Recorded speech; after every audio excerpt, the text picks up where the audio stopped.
Nakarating na pala sa'yo ang balitang yun.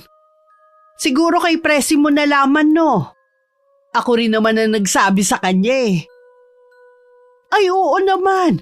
Saan pa ba yung makakasagap ng balita kundi sa akin din? Busy lang ako ngayon, Mare, kaya hindi kita natawagan agad. Hinihintay ko rin kasi ang anak at manugang ko.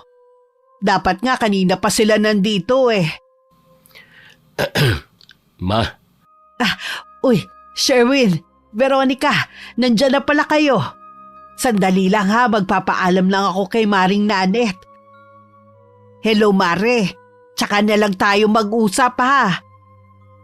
Ay oo, dito na lang sa bahay yung madyong natin. Tawagan mo na lang din ang iba ha. Aasikasuhin ko lang muna ang anak ko. Kararating lang kasi. Oo, basta tatawagan kita ha. Ma, hindi pa ba matatapos ang pakikipag-usap nyo? Sandali na lang to anak. Sige na Mare. Ipi-PM ko na lang sa'yo ang ibang detalye ng tinatanong mo. Oo, Mare, sure na yon. Ikaw pa ba? Ay, naku. Sana hindi na lang tayo pumunta rito. Matatapos na rin makipag-usap ang mama mo. Huwag ka nang mainip. Sige na, bye na muna ha. Tsaka na lang tayo mag-usap. Basta ayos na ang usapan natin ha. Oo na, tsaka na lang tayo magtsikahan kapag kumpleto na tayo para mas masaya. Sige na, ibababa ko na to. Ay, pasensya na kayo, iho. Ang tagal na kasi naming hindi nakakapag-usap ni Maring Nanet eh. Ay, akala ko bukas pa kayo matatapos eh. Ikaw talaga, yun na nga lang ang libangan ko. Ang makipagkwentuhan sa mga amiga ko, nagagalit ka pa. Minsan na nga lang kami pumunta rito. Busy pa kayo sa pakikipag-chismisan. Hindi chismis yun teka, bakit ngayon lang kayo dumating? Kanina pa kasi ako naghihintay eh. Kasi busy kami. May dala po kaming pasalubong sa inyo, Ma. Salamat iha, naalala niyo ko kahit papano. Tara na sa kusina. Kanina pa ako nagpahanda kay Marie eh. Akala ko kasi parating na kayo. Kaya lang nainip ako kaya nakipag-usap muna ako kay Maring Nanet. Tsaka naman kayo dumating tapos minamadali mo pa ako, Sherwin, na tapusin ang pakikipag-usap ko. Kumain na po tayo. Kanina pa kami nagugutom eh. Hindi pa naman ako nag-almusal. Bakit hindi ka nag-almusal? Veronica, hindi mo ba nilulutuan ang anak ko ha? Nagluluto naman po. Mula bata at kahit dalagat binata ng mga anak ko, lagi ko pa rin silang pinagluluto ng almusal. At kahit masama ang pakiramdam ko, bumabangon pa rin ako para magluto. Ma, kaya lang naman po ako hindi Kapag nag-asawa ka na, dapat alam mo nang kasama sa obligasyon nating mga babae ang pagsilbihan ng asawa natin. Kahit pa may trabaho tayo.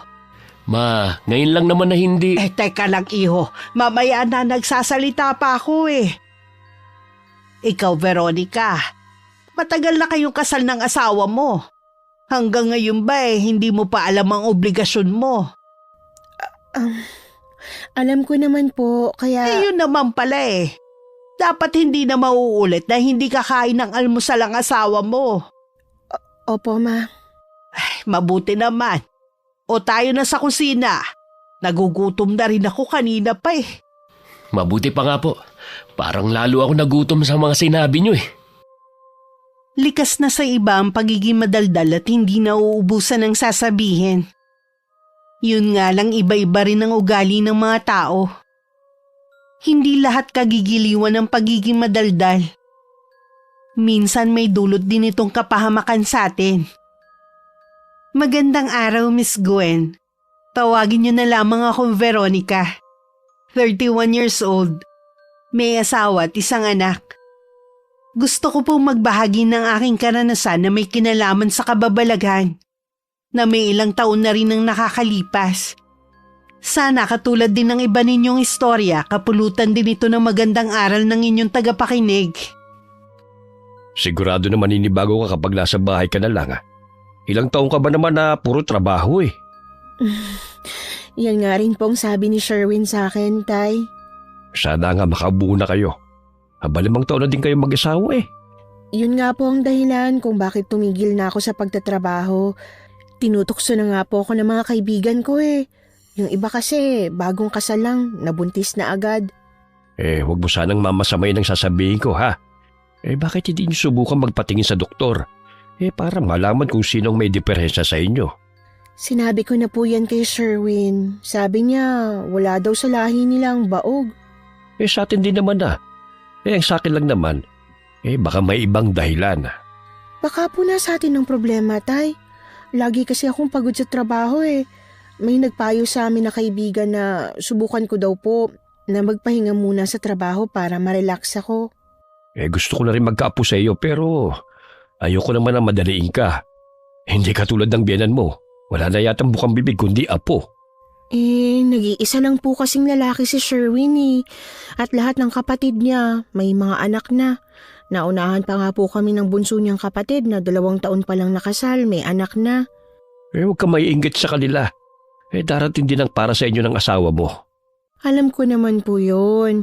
Ang inaalala ko lang po, yung nanay ni Sherwin.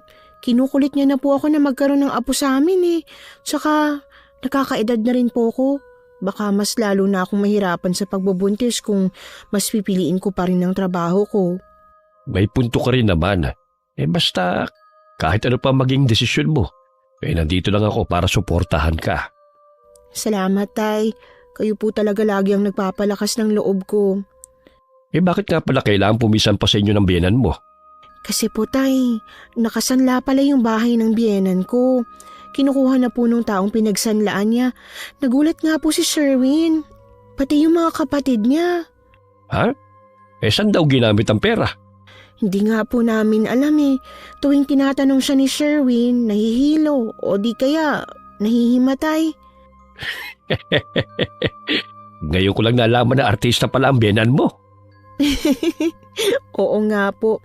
Sabi ko nga po kay Sherwin, wag nang usisain pa. Alam naman namin kung saan napunta. Malamang sa sugal. Hindi talaga magandang inaidudulot ang sugal sa tao. Hindi naman po kasi nakikinig ang biyenan ko. Madalas na nagkakagalit pa sila ng mga anak niya kapag pinagsasabihan. Sana naman huwag ka magkaproblema sa biyenan mo. Kayo magkakasama kayo sa iisang bubong. Mabait naman po si Mama. May kadaldalan lang talaga siya. Nung 1 linggo pa nakalipat sa bahay namin ng biyenan ko. Madalas sa umaga siya na nag-aasikaso ng almusal namin. At minsan nakalinis na rin ang buong bahay. Tuwing sinasabihan namin siya na hindi na kailangan gumawa, naiinip daw kasi siya at yun naman daw ang lagi niyang ginagawa sa kanila. Dati nung wala pa kaming sariling bahay ni Sherwin, 1 taon din kami nakapisan sa bahay nito. Mabait naman siya at maasikaso. Kaya sa pagtira niya sa amin, hindi ako nag-aalala na magkakaproblema kami. Iha, hindi ba kayo kakapusin sa gastusin dito sa bahay? Kasi hindi ka na nagtatrabaho ngayon. Hindi naman po. Tsaka may ipon naman po ako. Nag-aalala kasi ako na baka maging pabigat ako dito sa inyo eh. Alisin niyo po sa isip na pabigat kayo. Masaya po kami nakasama namin kayo dito sa bahay. Salamat ha. Huwag kang mag-alala.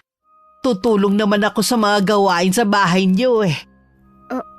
Okay lang naman po kung gagawa kayo. Basta wag lang po kayo magpapagod ng husto. Lalo kasi kung manghihina kapag wala akong ginagawa eh. Namimiss ko na nga ang pakikipagkwentuhan sa mga kumari ko. Pwede mo ba akong bigyan ng pera, Iha? Sige po. Saan niyo po ba gagamitin? Meron lang akong kailangan bilhin. Sige po. Huwag mo na lang banggitin kay Sherwin, ha? Huwag po kayong mag-alala. Hindi ko po sasabihin sa kanya.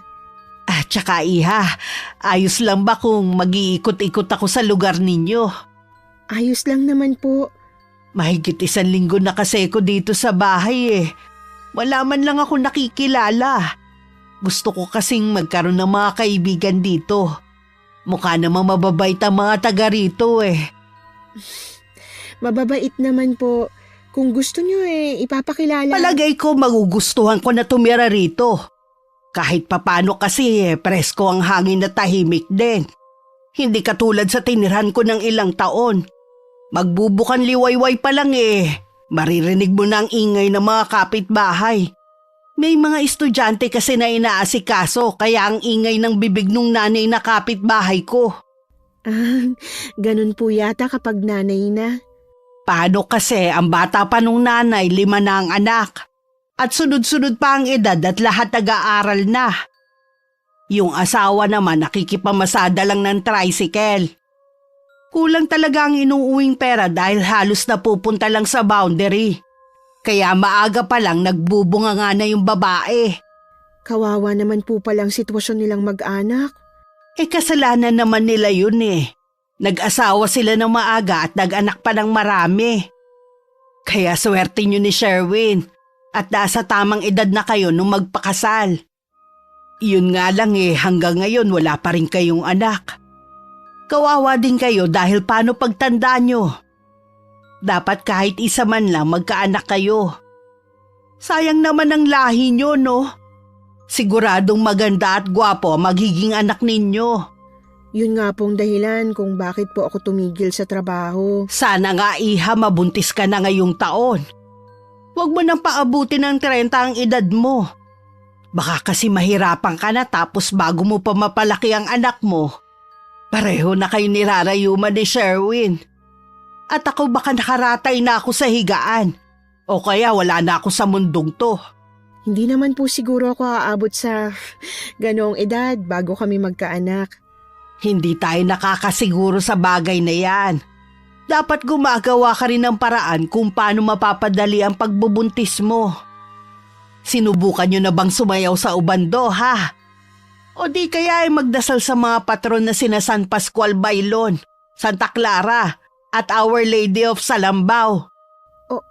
Opo, ginawa na po namin yan. Baka kailangan mo magpa-check up sa doktor, iha. Sigurado naman ako na walang diferensya si Sherwin. Baka ikaw ang may problema. Plano ko na rin pong magpa-check up kapag sa loob ng 1 taon, hindi pa rin ako nabuntis. O siya, maiwan na muna kita, ha? May gagawin lang ako sandali. Sige po, ma. Oo nga pala. Ako na lang ang bahala magluto ng hapunan natin, ha? Ano bang gusto mong ulamin? Meron pa po akong baka sa ref na pwede... Alam ko na. Mag-iihaw na lang ako ng isda. May malapit na bilihan dito sa inyo. Bibili na lang ako mamaya, ha? Okay lang ba sa'yo yun? Okay lang po, ma. Wala naman pong problema sa akin. Sige. Maiwan na kita, ha? Parang ako ang napagod sa dami ng sinabi ng biyanan ko. Sa kabila ng ganong pag-uugali niya, masasabi kong maswerte pa rin ako. Gaya din ng hiling nito, hindi ko nalang binabanggit sa asawa ko na binibigyan ko ng pera ang mama niya. Hindi rin naman ako nag-isip na may ginagawa ang biyanan ko na kakaiba. Kahit madalas ang paglabas niya ng bahay. Saan ba pumupunta si Mama? Tuwing dumarating kasi ako, lagi na lang siyang wala. Nandyan lang siya sa mga kapitbahay, nakikipagkwentuhan. Mabuti nga yun para hindi siya naiinip dito sa bahay. Kung ako lang, mas gusto ko na dito lang siya sa loob ng bahay. Baka mamaya kasi kung ano-ano na dinadaldal niya sa ibang tao. Sabi mo nga, kahit nung mga bata pa kayo, ganun ang mama niyo. Hindi na yun mawawala sa kanya. Ang hirap talagang magpalaki ng magulang. Ay naku. Huwag ka nga magsalita ng ganyan. Darating din tayo sa ganoong edad. Gusto mo bang masabihan ka rin ng ganyan ng magiging anak natin? Kung papala rin na magkaanak pa tayo. Ang bilis mo naman yatang mawalan ng pag-asa. Yung iba nga mag-asawa, 10 taon na sila bago biniyayaan ng anak, 'di ba? Tinutukso na kasi ako ng mga kaibigan at kaopisina ko. Hindi mo naman kailangang magpa-apekto sa kanila Inaalala ko baka nga hindi na tayo magkaanak. Kaya nga umalis na ako sa trabaho, 'di ba? Dahil sa plano natin na magkaroon na ng anak, may naisip na rin ako para mawala na yung agam-agam at pagdududa mo. Ano naman? pareho tayo magpa-check up sa doktor para malaman natin kung sinong may diferensya sa atin. Wala akong diferensya. Wala kaming lahing baog. Baka ikaw may problema kaya hindi tayo magkaanak. Sige, bahala ka kung ayaw mo magpa-check up. Basta ako, pupunta ako sa doktor bukas. Bahala ka rin. Basta ako, hindi mo ako mapipilit na magpatingin sa doktor. Hindi ko na pinilit si Sherwin na magpatingin sa doktor. May takot din naman ako nung una na baka ako nga may problema kaya hindi kami magkaanak. Nawala lang ang takot ko nang makita ang resulta. Pinayuhan lang ako ng OB na iwasan ng stress at balanced diet.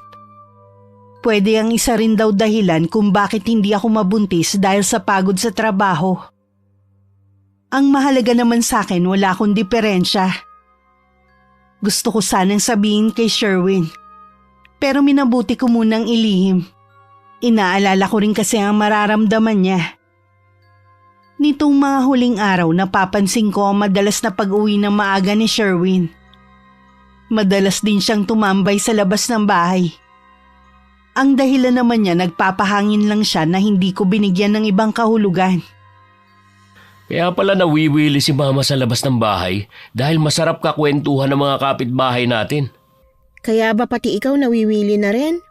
Wala naman sigurong masama dun. Siya nga pala, alam mo ba na may bago tayong kapitbahay? Hindi. Alam mo naman na bihira akong lumabas eh. Kung may pupuntahan man ako, kinatatay lang. Malamang alam ni Mama dahil lagi siyang nasa labas. Alam mo ba kung kaninong bahay laging nandun si Mama? Sa pagkakaalam ko, kina Aling Becca siya lagi pumupunta. Ang layo naman pala ng nararating ni Mama. Malayo ang bahay ni Aling Becca ha? Sinabihan ko nga siya na huwag magpapaabot ng gabi dahil malayo nga yung bahay natin doon. Nakakalimutan daw niya ang oras eh. Baka mamaya may ginagawa na namang kababalagan si Mama kaya lagi siya nandun. Hindi ko alam kung meron dong pasugalan. Wala naman kasi akong nababalitaan eh.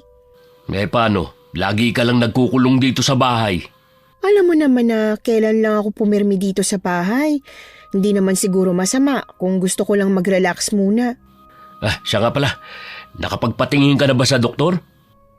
Oo. Okay naman. Iwasan ko daw ma-stress. Ang ibig sabihin, walang nakitang diferensya sa'yo? Oo. Kaya kung ako sa'yo, magpatingin ka na rin. Wala namang mawawala eh. Saka na siguro. Busy pa ako eh. Sabihan mo lang ako para masamahan kita. Laging masigla ang asawa ko nitong mga nakaraang araw. Kahit kararating pa lang niya, nagpapaalam na siya na lalabas muna. At makikipag-inuman sa kaibigan na malapit lang din sa bahay. Hindi naman ako nagkahinala sa kanya na baka meron na siyang ginagawang milagro. Isang araw naisip kong dalawin si Itay na nasa barangay ding yun. Pero malayo lang sa bahay namin. Nagulat ako sa sinabi nito tungkol sa biyanan ko. Sigurado po ba kayo sa nakita niyo? Oo naman. Ilang beses ko na siyang nakita. Malapit kasi doon ang bahay ng batang ginagamot ko. Wala sana akong balak sabihin pero nandito ko na rin lang kaya tama lang na malaman mo.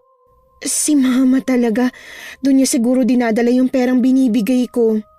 Alam mo kasi anak, kapag ganyang lulong na sa sugal, hindi mo kagad yan may aalis sa tao. Kailangan nyo ring tulungan siya para makalis sa bisyo. Kung ipapaalam ko kay Sherwin, sigurado na mag-aaway silang mag-ina. Ayoko naman na ako pa yung maging dahilan.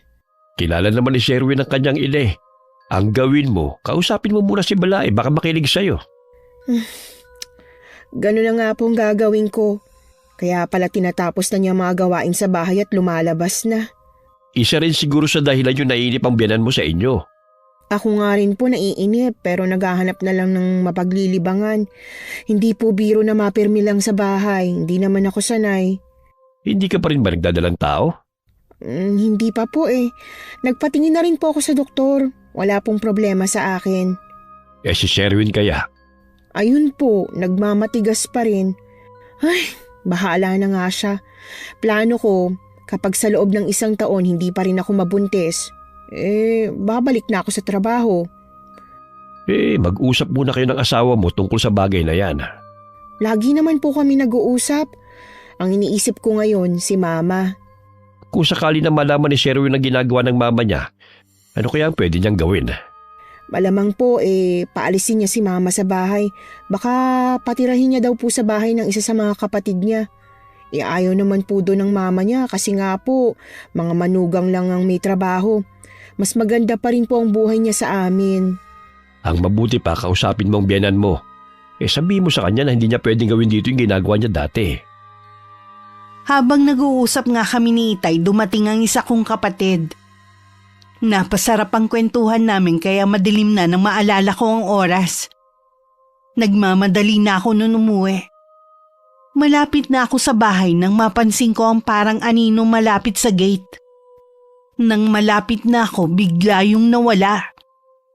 Nagtaasan pa ang mga balahibo ko sa katawan. At dali-dali na akong pumasok sa loob ng bahay. Wala pa nun si Sherwin. At nadatnan ko naman si Mama na nagluluto sa kusina. Kinausap ko na siya habang wala pa ang asawa ko.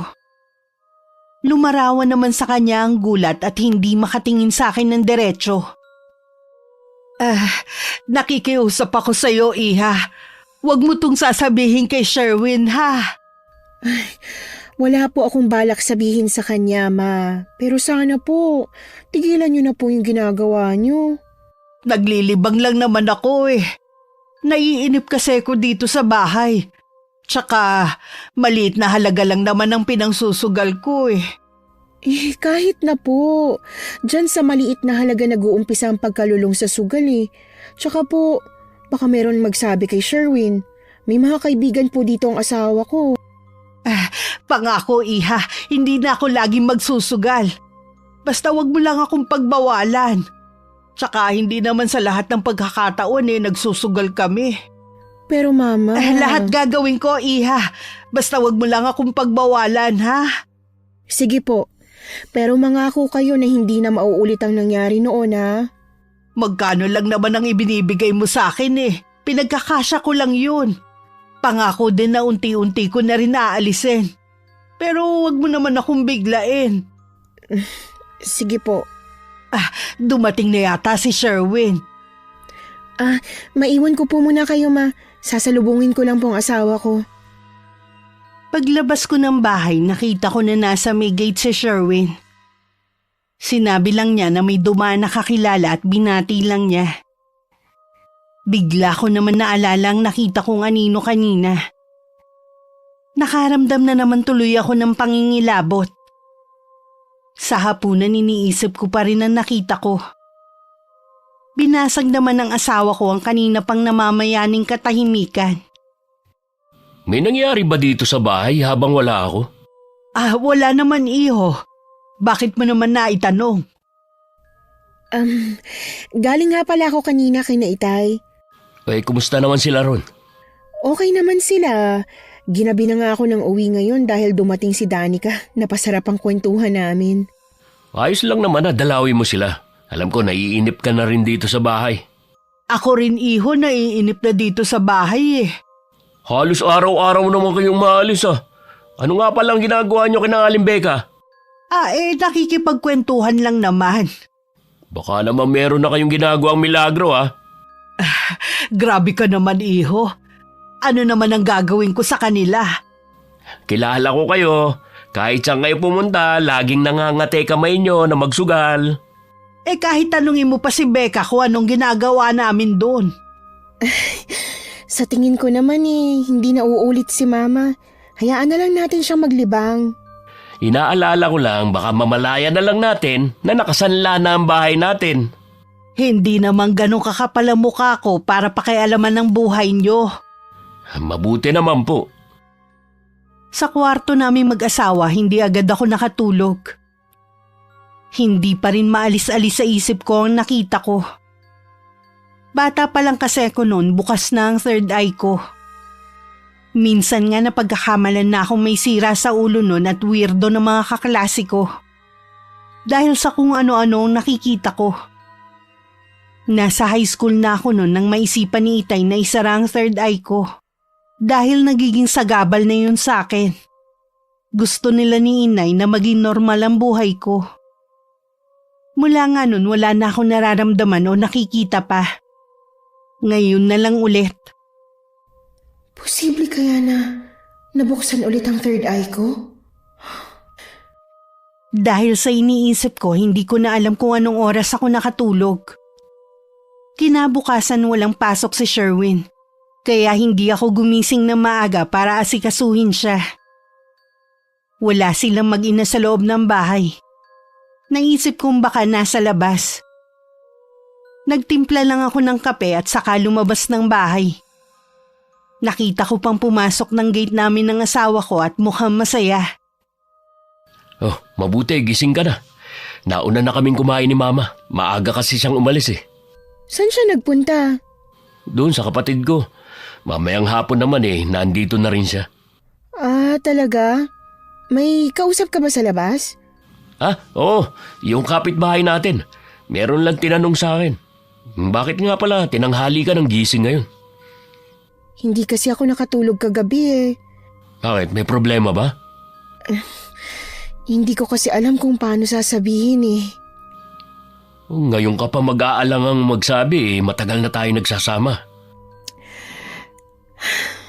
Tingin ko kasi bukas na ulit ang third eye ko. Oh, bakit mo naman nasabi? Di ba sabi mo, sinara na yan ng tatay mo noon pa? Oo nga, kaya hindi rin ako sigurado. Baka namamalikmata lang ako kagabi. May nakikita ka na naman ba? May nakita kasi ako kagabi na anino sa labas ng gate. Nang malapit na ako, bigla na lang naglaho. Baka nga namamalikmata ka lang. Kung sakali na maulit, sabihin mo na agad sa akin. Oo, nagtataka nga ako bakit ngayon lang ako nakakita mag-aapat na taon na tayo sa bahay na to. Sabi mo sa labas ng gate, hindi kaya ligaw na kaluluwa lang yon? Posible nga.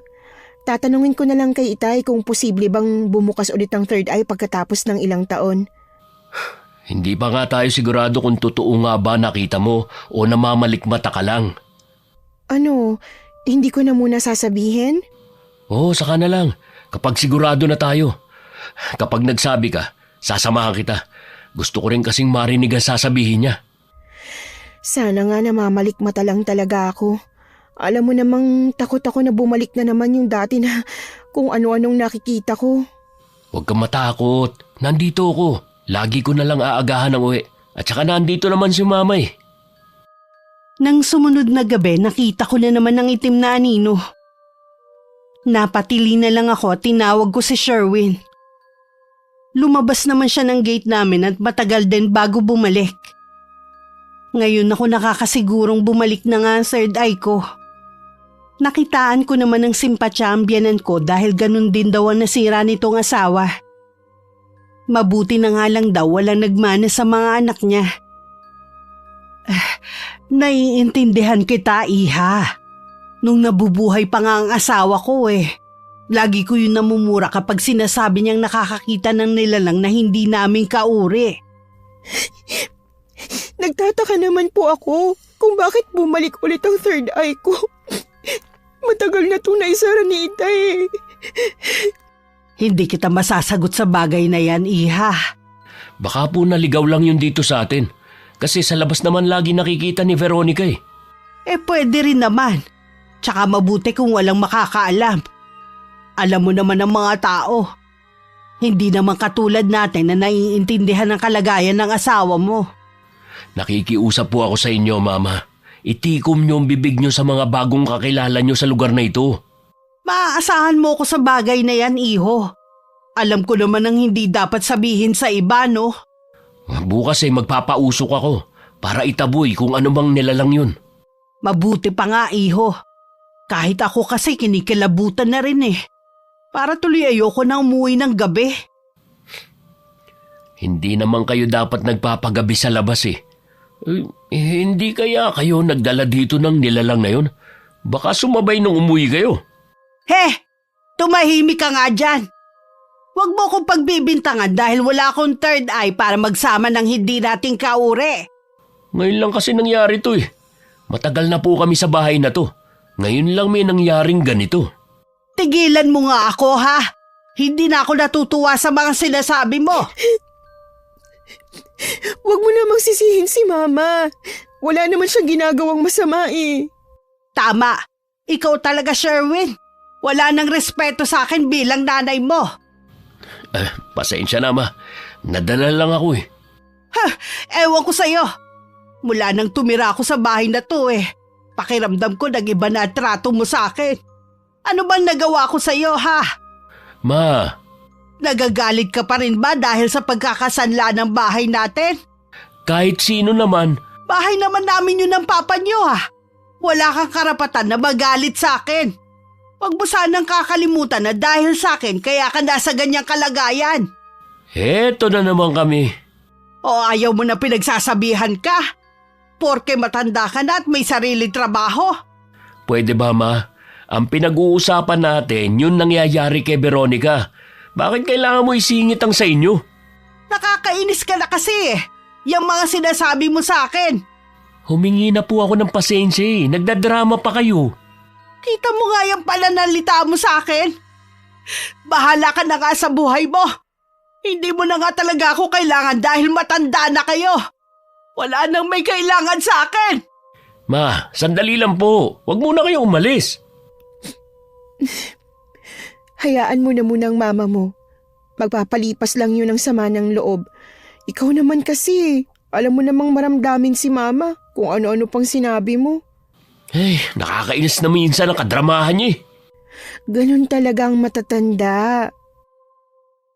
Hindi ko pa makausap si Itay kasi tuwing pupunta ako sa bahay namin, lagi siyang wala.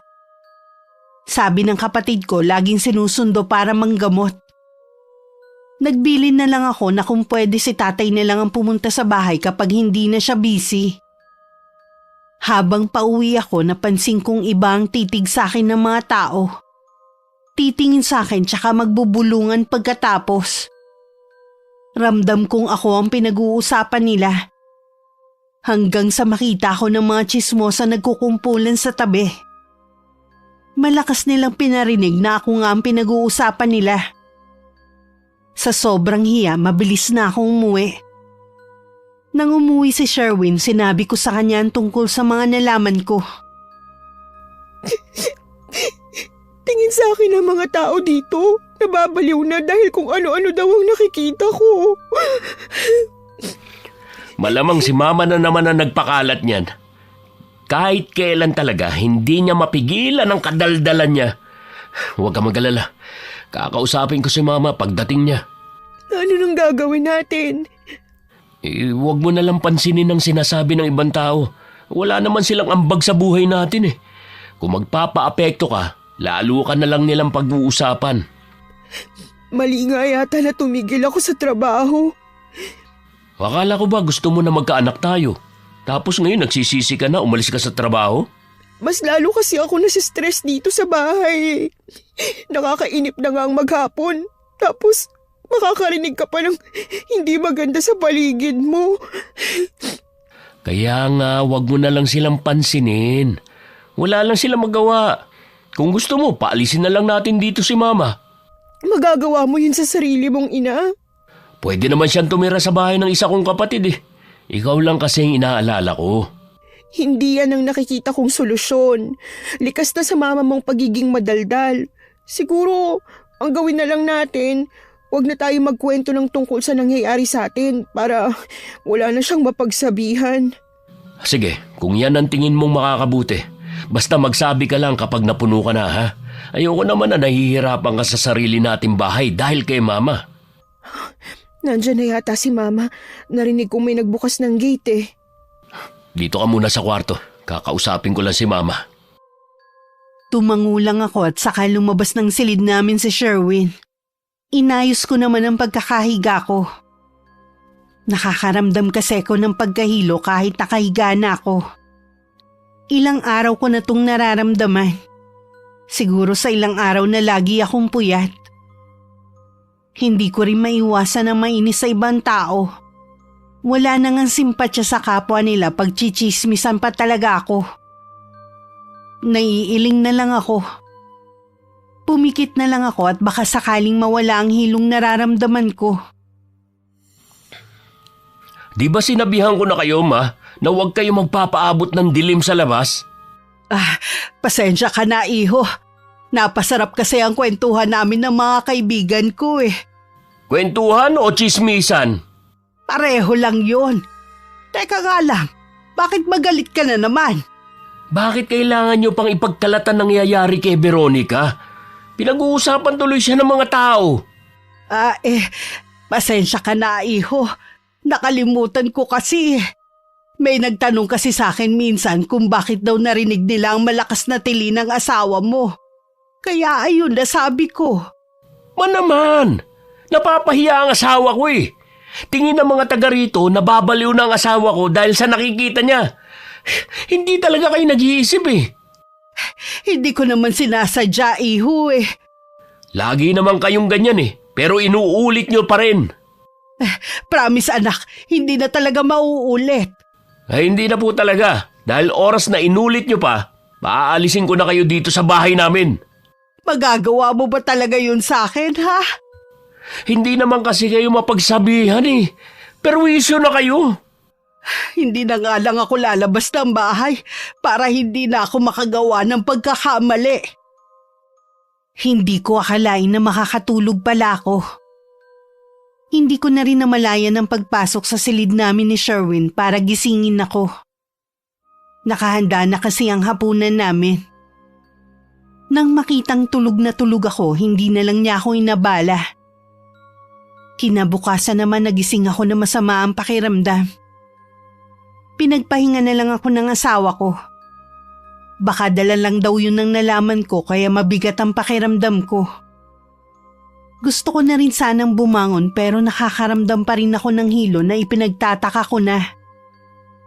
Pipilitin ko na sanang bumangon dahil nakakaramdam na rin ako ng pagkalam ng sikmura. Maya-maya nakarinig ako ng sunod-sunod na katok. Agad ko namang binuksan ang pinto. Pwede bang pumasok, iha? Oo naman po. Hindi ka kasi naghapunan eh. Tapos ngayon wala ka pang almusal. Sabi ni Sherwin masama daw ang pakiramdam mo. Medyo nahihilo nga po ako kagabi pa. Hindi kaya buntis ka na, iha? Hindi pa naman po siguro kasi hindi naman po ako naduduwal eh. Baka po yung ilang gabing kulang ako sa tulog kaya ako nahihilo. Hindi naman lahat ng buntis nakakaramdam ng pagduduwal eh. Malay mo naman, iha, buntis ka na talaga. Para makasiguro ka, magpa-check up ka na agad. Sige po ma, magpapacheck up po ako ngayon. Sasamahan kita kung gusto mo. Wag na po ma. Magkikita rin po kasi kami ng mga dati kong katrabaho. Baka po hapon na ako makauwi. Sana nagdadalang tao ka na. Siguradong matutuwa nito si Sherwin. Wag po muna tayong umasa. Mahirap po kasi kung mabigo na naman tayo. Tingin ko talaga buntis ka. Blooming ka kasi kahit problemado ang itsura mo. Ma, sana po wala munang makaalam nito hanggat hindi tayo nakakasigurado. Asahan mo, iha, na wala akong pagsasabihan na kahit sino. Sana nga po, ma. Kaya nga pala ako nandito para humingi ng dispensa sa ginawa ko. Pasensya ka na, Veronica, ha? Wala na po tayong magagawa sa bagay na yon. Sana lang po mag-iingat na kayo sa mga taong pinagsasabihan nyo. Hindi po kasi lahat ng tao dito mapagkakatiwalaan. Napansin ko nga rin yun eh. Masyado din kasi kung mapagtiwala. Sabi ko nga kay Sherwin, hindi na ako lalabas ng bahay. Pwede naman po kayong lumabas. Piliin nyo na lang ang kakausapin nyo at pakiusap po. Huwag nyo na lang pong ipagkalat ang mga nangyayari dito sa bahay. Oo, iha. Hindi na talaga. Kumain lang ako at saka nag-ayos na. Hinatid pa ako hanggang sa may gate ng biyanan ko at hinintay na makasakay ng tricycle. Nang makaalis ako, papasok na sana siya nang mapansin ng bago naming kapitbahay na si Cynthia na parang may sinisilip sa loob ng bakuran namin. Napansin ni Mama ang suot nitong jacket na kulay itim na may hood. Napataas pa ang kilay niya dahil mainit ang panahon pero ganun ang suot ng babae. Nang mapansin ng babae na naroon si Mama at pinagmamasdan siya, bigla itong kumaripas ng takbo pa uwi na lalong ipinagtaka ng biyenan ko. Ang weird naman ng babaeng yun. May sira pa yata sa ulo. Ito naman si Flor hindi man lang pumili-pili ng uupa sa kanila.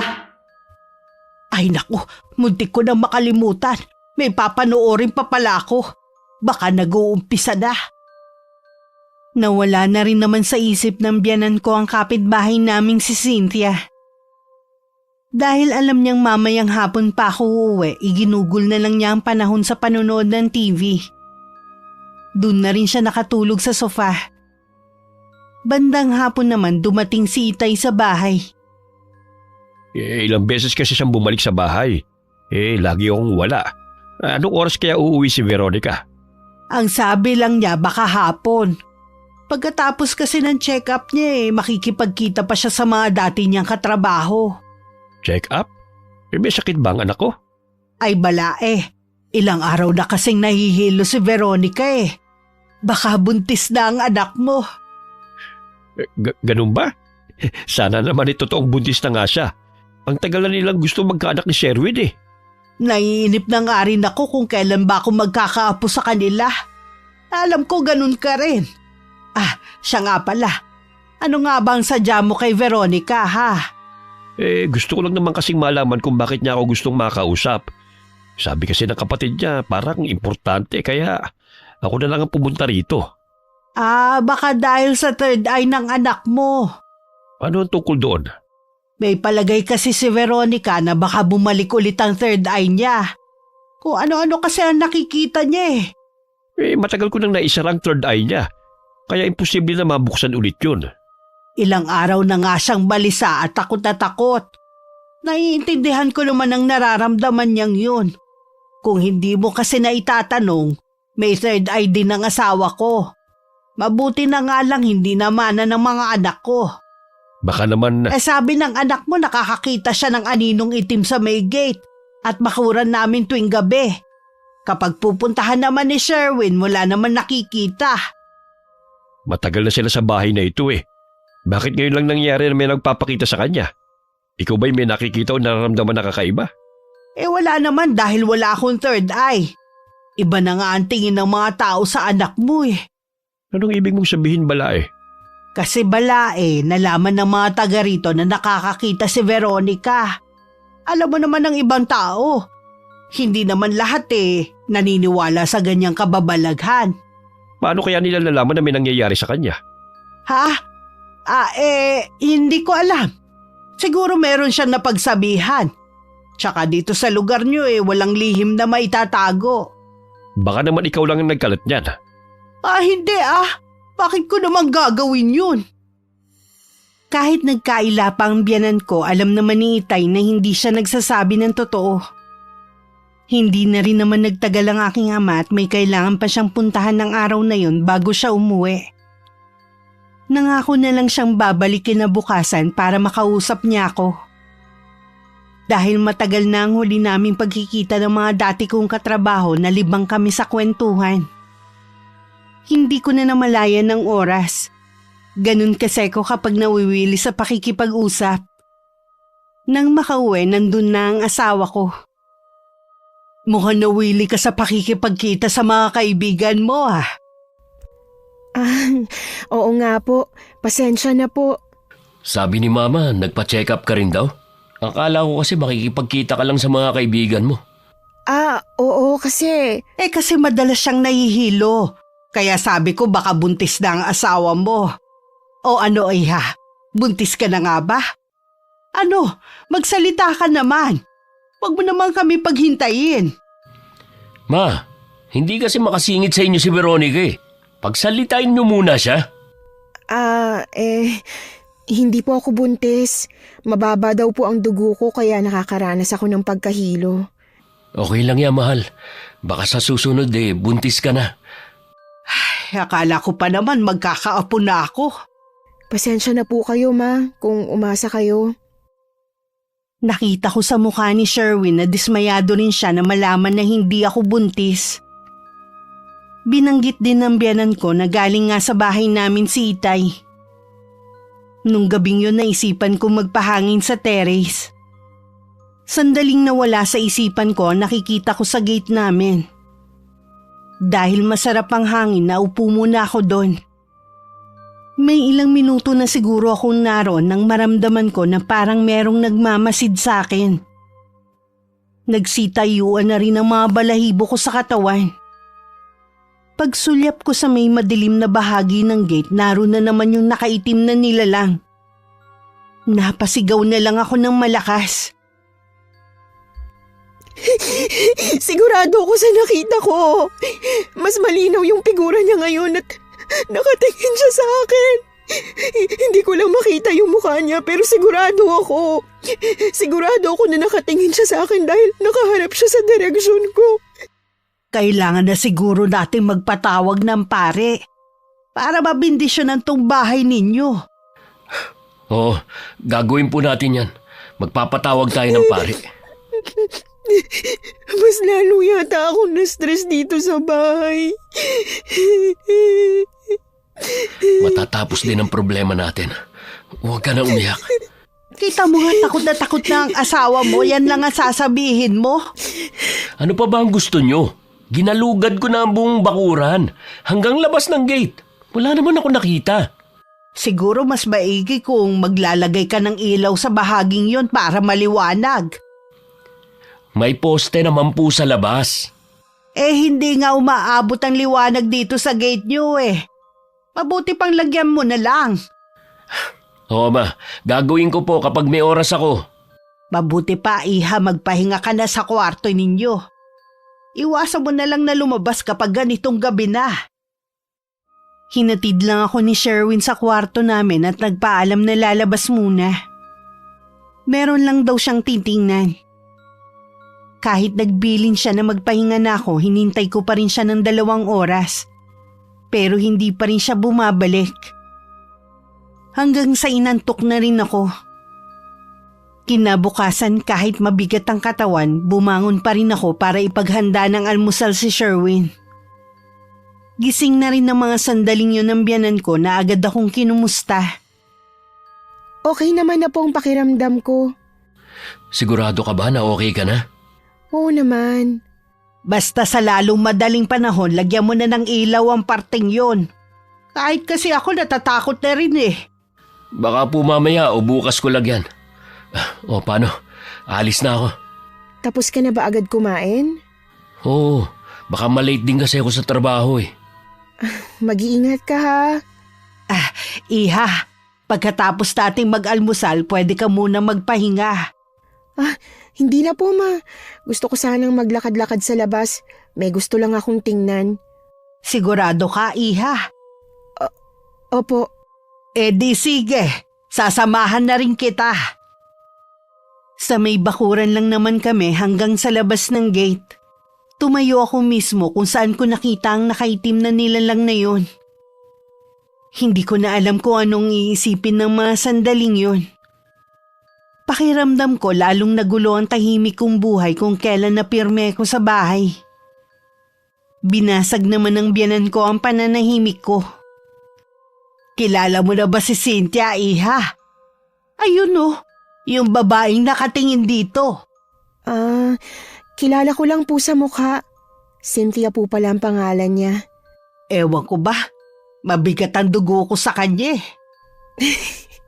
Naman, mukha namang mabait yung tao Huwag kang basta-basta magtitiwala sa mabait na itsura. Madalas kaya sila ang may tinatago. Mabuti pa po pumasok na tayo. Pupunta nga po pala sila Itay ngayon. Bago kami pumasok sa gate, nilingon ko muna ang babae. Nakatingin siya sa akin.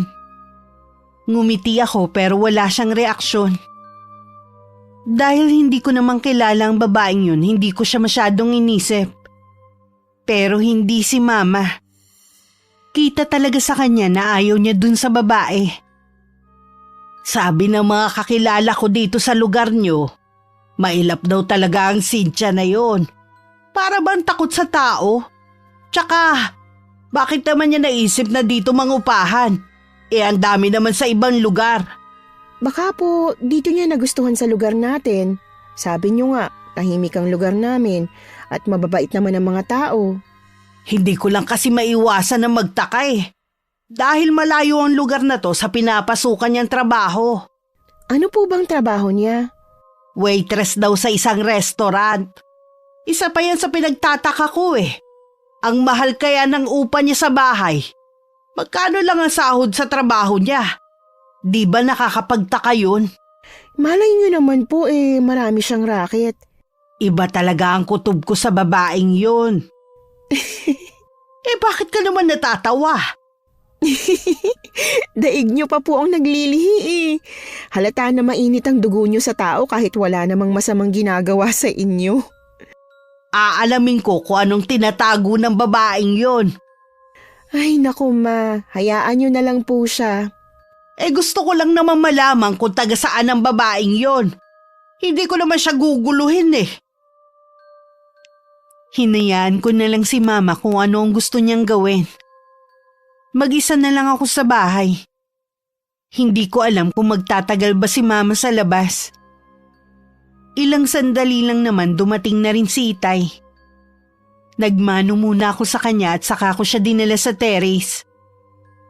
Gusto ko kasing ituro sa kanya kung saan ko nakikita ang itim na anino.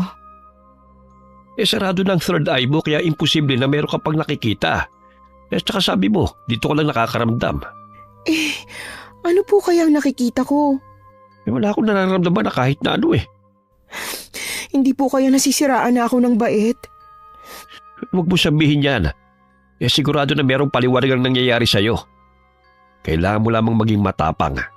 Naalala ko po kasi yung nakaraan kung paano maging ibang tingin sa akin ng ibang tao. Kalimutan mo na yung nakaraan. Tapos na yun. Hindi na yun mangyayari. Naisip ko nga baka meron lang nang loloko sa'yo Sino naman pong gagawa sa akin nun? Hindi ko pa alam. Pero huwag mo munang sasabihin sa asawa't biyenan mo hanggat hindi tayo nakakasiguro. Sige po, Tay. Tuwing sasapit ang gabi, pilit ko nilalabanan ng takot na nararamdaman ko. Gaya ng araw na yun na wala pang asawa ko at ganun din ang biyanan ko. Lingid sa akin nasa malapit lang si Mama. Mula kasi nang makita niya nag-uusap ang asawa ko at ang kapitbahay naming si Cynthia nun, bigla siya nagkaroon ng pagdududa. Nang kalat na ang dilim, nakita ng biyanan ko ang isang taong nakaitim na naglalakad papasok sa gate namin. Hanggang makapasok yun. Hindi na siya nag-aksaya ng panahon. Agad niyang sinundan ng taong yun at nang makalapit, tinanggal niya ang hood nito. Ha! Ikaw? Sabi ko na nga ba meron kang tinatago Ikaw palang nananakot kay Veronica. Saan ka pupunta? Bumalik ka rito, babae ka! Nakauwi na ang asawa ko pero hindi pa rin dumarating ang biyanan ko. Noon lang din kasi inabot ng gabi to sa labas ng bahay. Kahit pagod, nagpresenta na lang na hanapin ni Sherwin ang ina. Pero lumipas na ang ilang oras, hindi pa rin sila bumabalik. Hindi ko na tuloy maiwasan na mag-alala. Bigla tuloy akong inatake ng takot.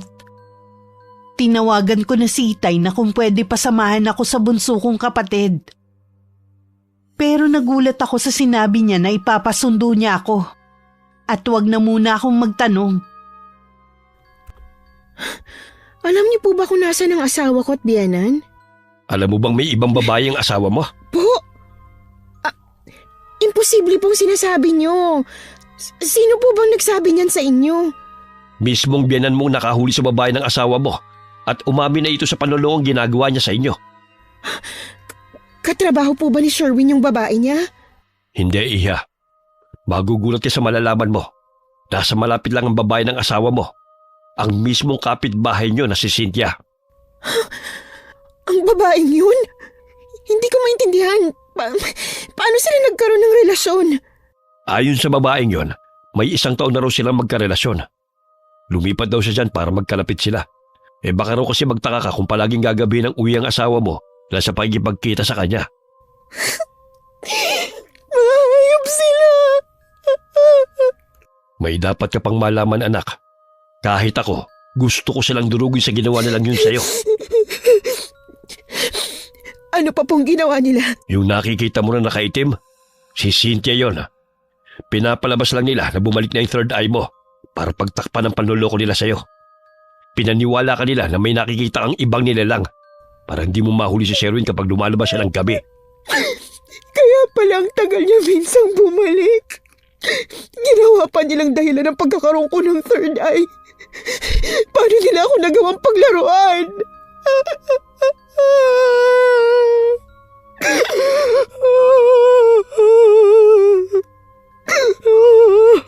Magpasalamat ka sa biyanan mo at siya nakahuli sa babaeng yon. Pagkatapos niyang bugbugin, dinala niya sa barangay hall. Naroon pa ang kapatid mo at narinig niya ang lahat. Sumunod din doon si Sherwin. Siguro tinawagan siya ni Cynthia. Iyak lang ako ng iyak habang nagsasalita si Itay. Wala na rin naman akong masabi. Ang ate ko, sekretary ng barangay, kaya nung malaman niya, agad niyang sinabi kay Itay. Hindi na rin muna ako pinayagang umuwi ni Itay ng gabing yun. Kahit gusto kong makaharap si Sherwin. Kinabukasan hindi siya pumayag na hindi siya kasama sa pag-uwi ko sa bahay namin. Naabutan ko pa si Sherwin at malakas na sampal ang binigay ko. Pinagsusuntok ko pa ang dibdib niya. Hinayaan lang naman niya ako hanggang mapagod ako. Paano mo ako nagawang lukohin, ha? Ginamit mo pang pagkakaroon ko ng third eye noon. Ang sama mo para pagmukain akong tanga. Ano? Habang takot na takot ako, tumatawa kayo ng kabit mo, ha? Magsalita ka! Patawarin mo ako, Veronica. Hindi ko naman sinasadya eh. 1 taon mo na akong niloloko at nagawa mo pang ibahay sa malapit ang kabit mo. Sasabihin mo ngayon na hindi mo sinasadya? Hanggang ngayon, gusto mo pa rin akong gawing tanga. Nagbayad na kami ng kasalanan namin. Napahiya na kami sa mga tao. Binugbog na ni Mama si Cynthia at posibleng mawalan siya ng trabaho. Tama lang na mapahiya kayo. Dapat pati ikaw mawalan ng trabaho dahil walang hiya ka. Patawarin mo na ako, mahal. Magsimula ulit tayo. Pangako, hindi ko na uulitin. Huwag mo akong matawag-tawag na mahal. Huwag mo rin akong mahawakan. Nandadiri ako sa'yo. Mag-usap naman tayo, please, Veronica. Kung kinakailangan lumuhod ako, gagawin ko. Kahit pa ulit-ulit ka pang lumuhod, hindi na nun mabubura ang ginawa mo kasalanan sa akin. Isinakripiso ko ang maganda kong trabaho para sa pamilya natin. Tapos ikaw, nagpapakasarap lang pala sa babae mo. Ang kapal ng mukha mo. Kung ganun, bakit ka pa bumalik dito sa bahay? Talaga bang inubos na ng babae mong laman ng utak mo? Ha? Natural! Nababalik ako dito para kunin ang mga gamit ko. Hindi ko na kayang matagalan yung pagmumukha mo. Kaya mula ngayon, hiwalay na tayo. Umalis ka sa daraanan ko! Veronica, nakikiusap ako. Pag-usapan natin to. Huwag mo namang sayangin ang 5 taon nating pagsasama dahil sa minsang kong pagkakamali. Malay ko naman kung minsan ka lang nagloko. Biruin mo, sa laki ng tiwala ako sa'yo. Napaniwala mo ako na bumalik ng third eye ko. Ikaw na asawa ko pa talagang manggagago sa akin. Veronica! Umalis ka sa amin dyan! Hindi ako bayolenteng tao. Pero sa mga oras na to, kaya kitang patayin! Nakatungo na tumabi na lang si Sherwin sa daraanan ko. Tuloy-tuloy ako sa kwarto namin at kinuha ang maleta sa ilalim ng higaan namin. Pumasok naman ang biyanan ko na umiiyak. Mahigpit ko siyang niyakap at ganun din siya sa akin. Ilang sandali rin kami nag-iiyakan bago ko kumalas sa pagkakayakap sa kanya. Talaga bang desidido ka na makipaghiwalay kay Sherwin? Hindi ko na po kayang makisama sa kanya pagkatapos ng mga ginawa niya. Dapat kami ang umalis sa bahay na to at hindi ikaw. Si Sherwin ang nagkasala. Kaya tama lang na siya ang paalisin mo. Mas malaki pa rin po ang ambag niya sa bahay na to kaysa sa akin. Tsaka po, mas maaalala ko lang ang ginawa niya kung dito pa rin ako titira. Babalik ka na ba sa bahay ng tatay mo? Opo, doon po muna ako pansamantala. Pwede ba akong dumalaw sa'yo ron? Oo naman po. Kahit anong oras, pwede kayong dumalaw sa akin. Lagi ko pa rin ipagdarasal na sana magkaayos kayo ng anak ko. Hindi ko po alam. Salamat po pala ha. Dahil sa ginawa niyo, nabuko ang panloloko sa akin ng dalawang yun. Kung hindi lang ako naawat ang ibang tao baka nakalbo ko na ang babaeng yun. Sabi ko na nga ba alam kong meron akong matutuklasan sa kanya. Habang nagliligpit ako ng gamit ko, malungkot na nakatingin sa akin si Mama. Panaka-naka niyang inaabot rin sa akin ng ilang gamit ko. Baka sa kanya ang sobrang lungkot at pagtutol na umalis ako. Samantala masinsinan rin kinausap ni Itay si Sherwin. Matinding pagpipigil lang sa sarili ang ginawa nito para hindi mabigwasan ng suntok ang asawa ko.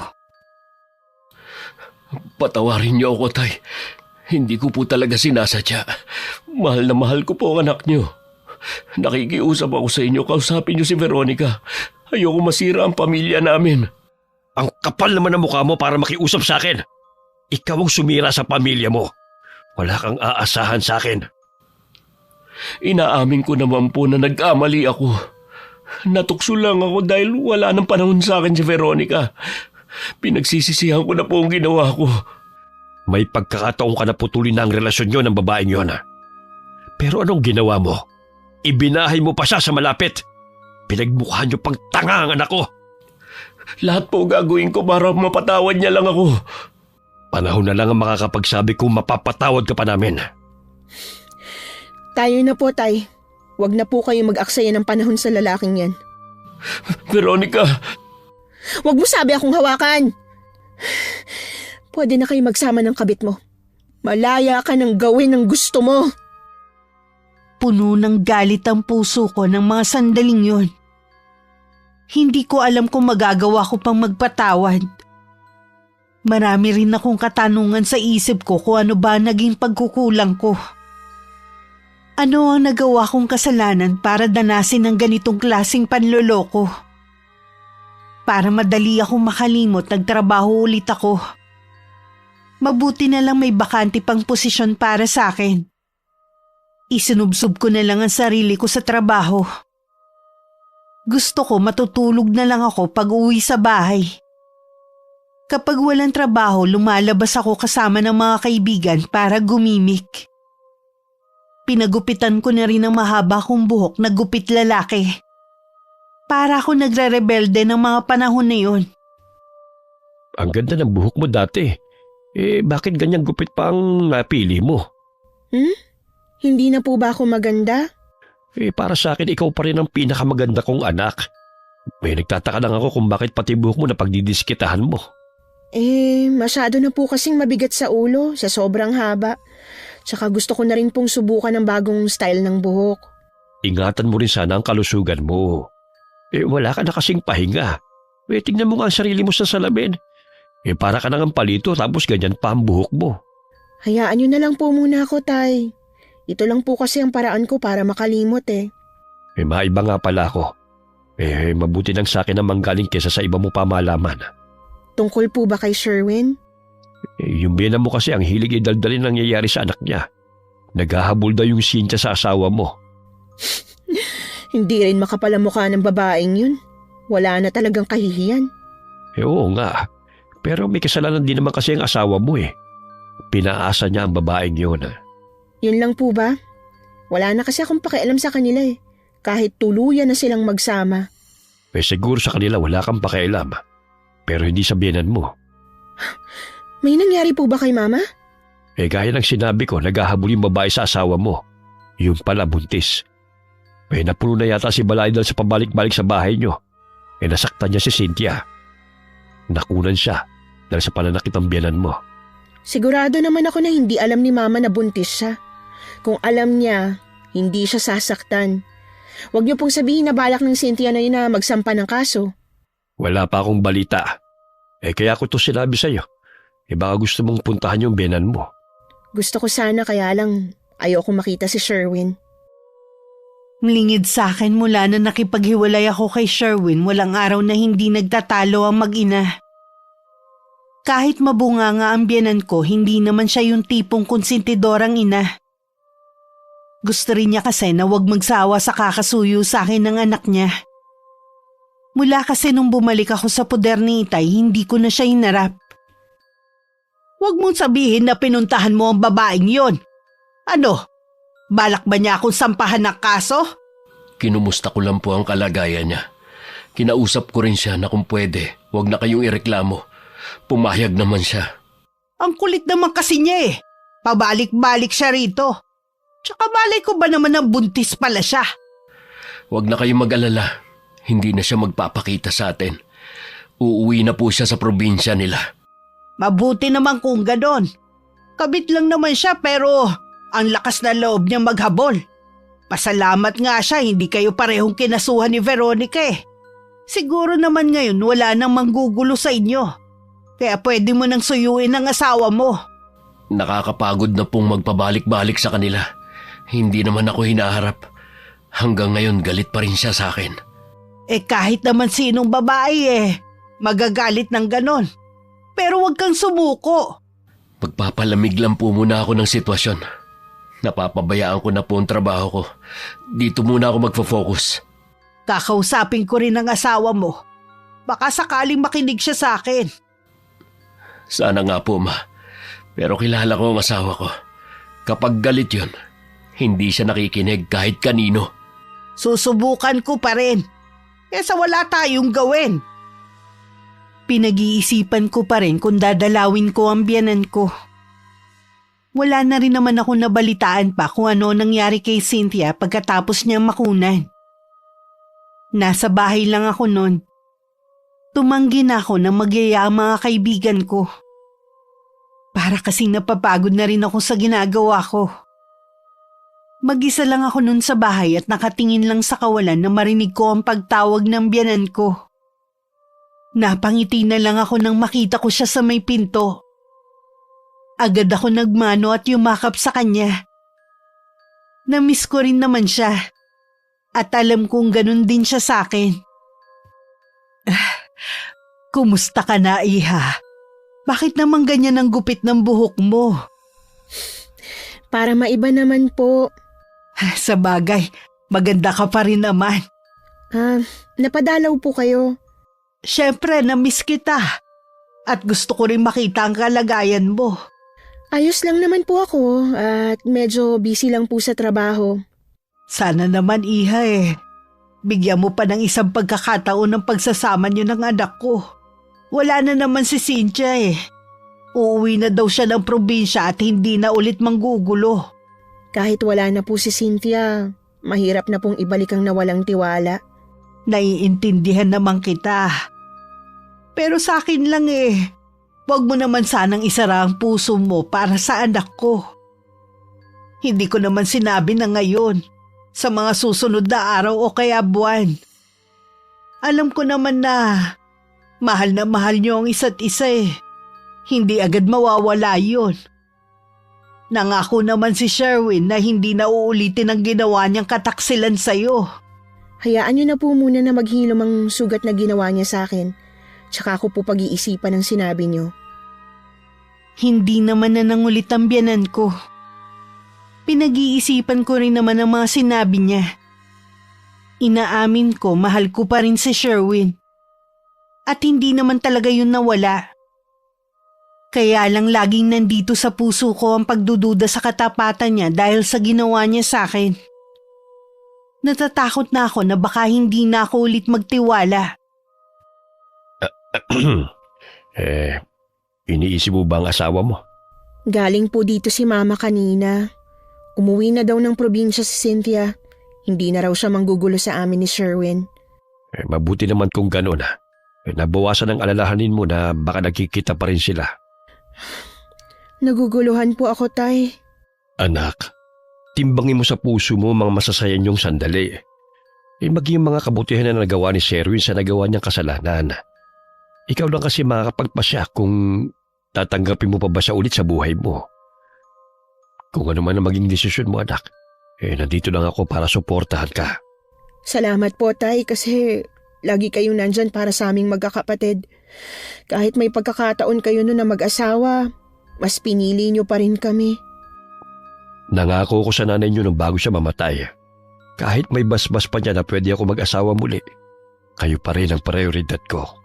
Kaya po nangako din kami ng mga kapatid ko na kahit may sarili na kaming pamilya, hindi pa rin namin kayo pababayaan at lagi din kaming nandito para sa inyo.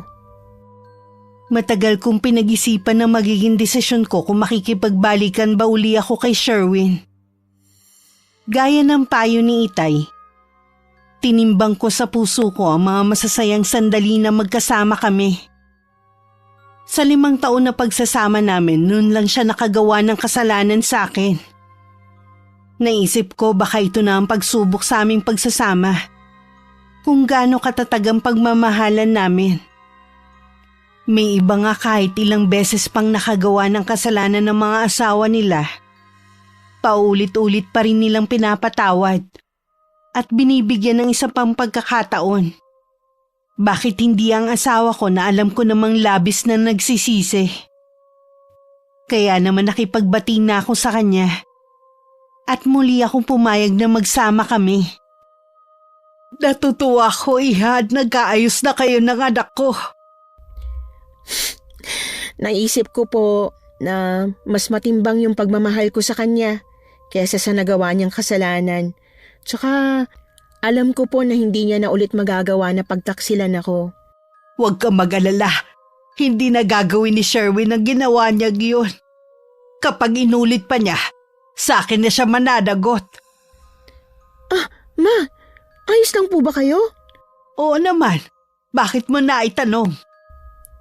Dumudugo po kasi ang ilong niyo. Ha? Oo nga no. Baka dahil sa init kaya ako binabalingoy-ngoy. Teka, ikukuha ko po kayo ng yelo. Wag na, Iha. Hihinto rin ito. Ngayon lang po ba dumugo ang ilong niyo? Oo, sa panahon nga lang siguro. Napansin ko po kasi na namumutla kayo. Wala naman ako nararamdaman na kakaiba sa katawan ko eh. O kalang siguro ako maputla dahil sa mapusyawang kulay ng balat ko. Huwag ka na mag-alala sa akin. O kita mo, huminto na rin ang pagdurugo. Ngayon na nandito na po ako, huwag na kayong magpapakapagod sa gawaing bahay ha, ako na ang bahala. Pwede na kayong pumunta sa mga kaibigan nyo. Sa totoo lang, Iha, mula nang mawala ka, tinamad na rin akong lumabas eh. Maliban na lang kung sila mismo ang pumupunta dito sa bahay. Basta po kapag nainip kayo, pwede kayong lumabas. Kung kailangan nyo ng pera, magsabi lang po kayo sa akin. Salamat, Iha. Ang bait mo talaga. Kahit si Sherwin napansin na rin ang pagtamlay ng ina. Dati din malakas itong kumain. Ngayon naman laging tamilmil sa harap ng pagkain. Kahit tutol ang biyanan ko, dinala na namin siya sa doktor para maagapan ang anuman sakit niya. Nagkakaedad na rin kasi si Mama. Kaya kailangan talaga na ingatan na rin ang kalusugan nito. Niresetahan naman siya ng vitamins at para sa buto. Okay naman na resulta ng check-up niya. Akala namin bubuti na ang lagay ni Mama. Dahil may mga nireseta sa kanya ang doktor. Pero wala pa rin pagbabago rito. Baka kailangan lang makasagap ng sariwang hangin ni Mama. Dalhin kaya natin siya sa dagat. Magandang idea nga yan.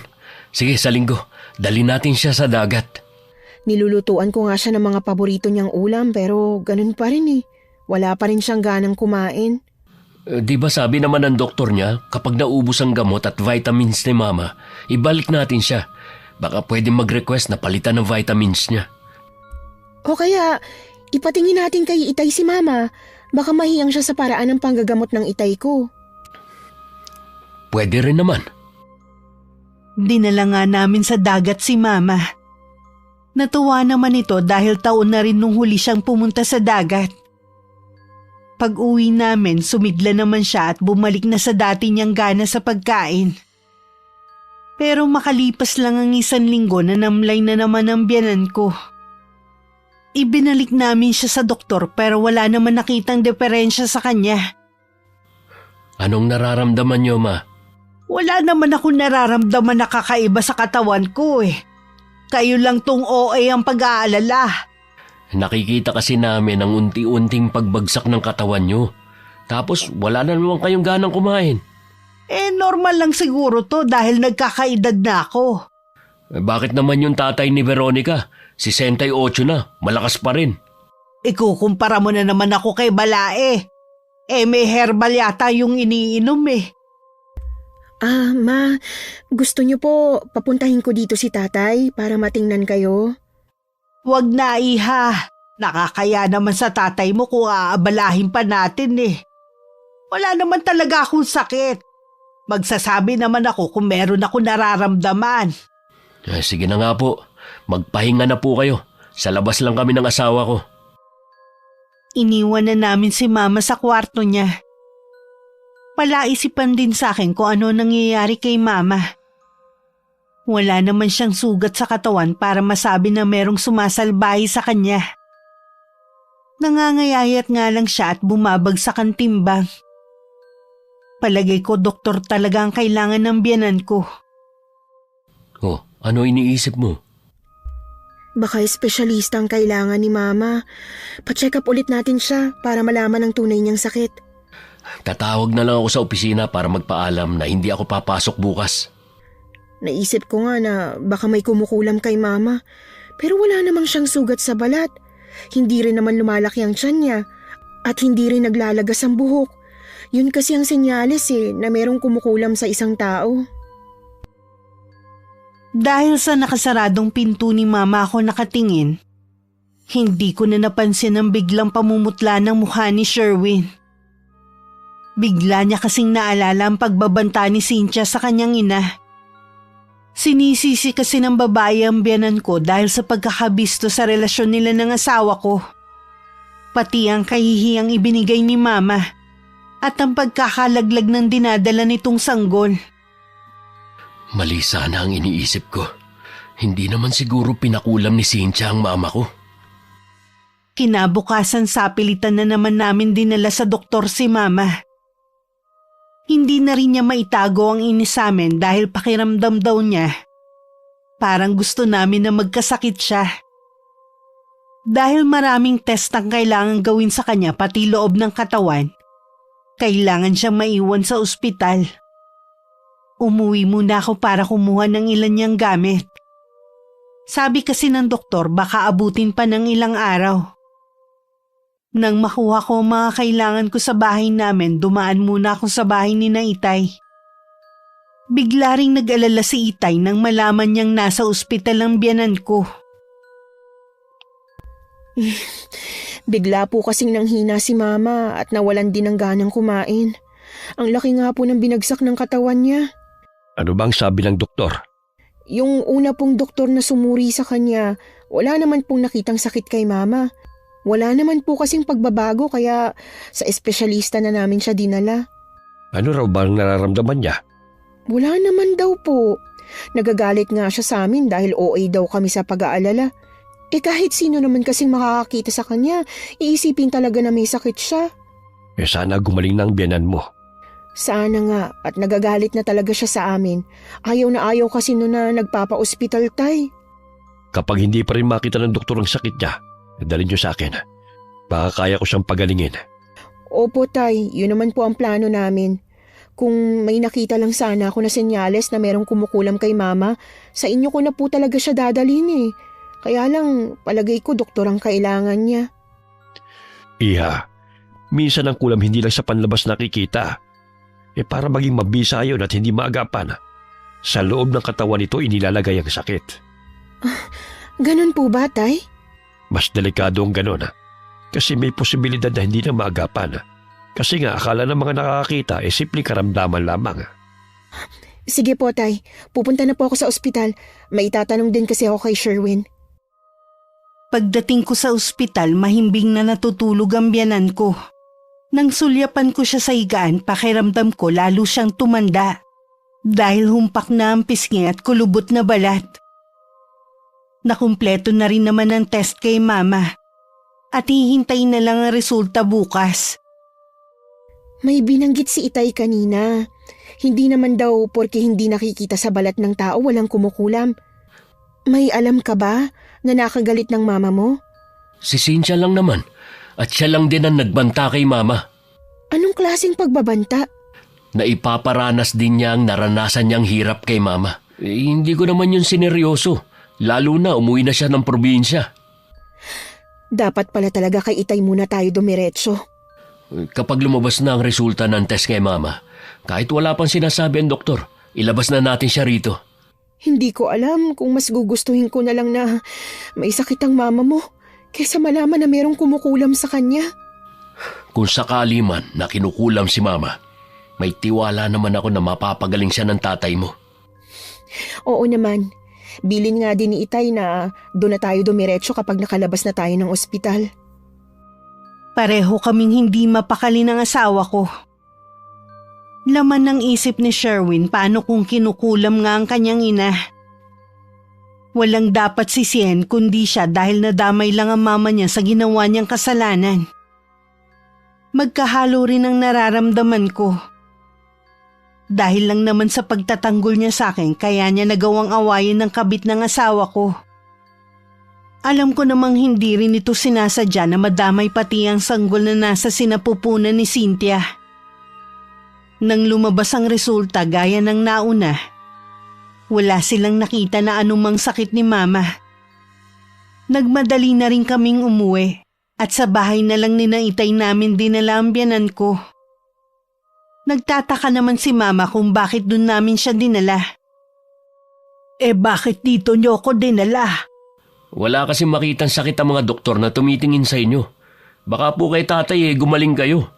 Hindi kita maintindihan. Ma, baka po kasi pinapakulam kayo ni Cynthia. Kasi pinagbantaan niya kayo dati. Ang babaeng yun.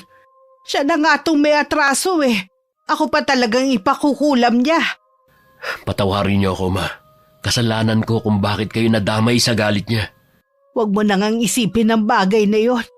Magaling ang balai ko. Alam ko magagawa niya akong pagalingin. Nasa na nga pala siya?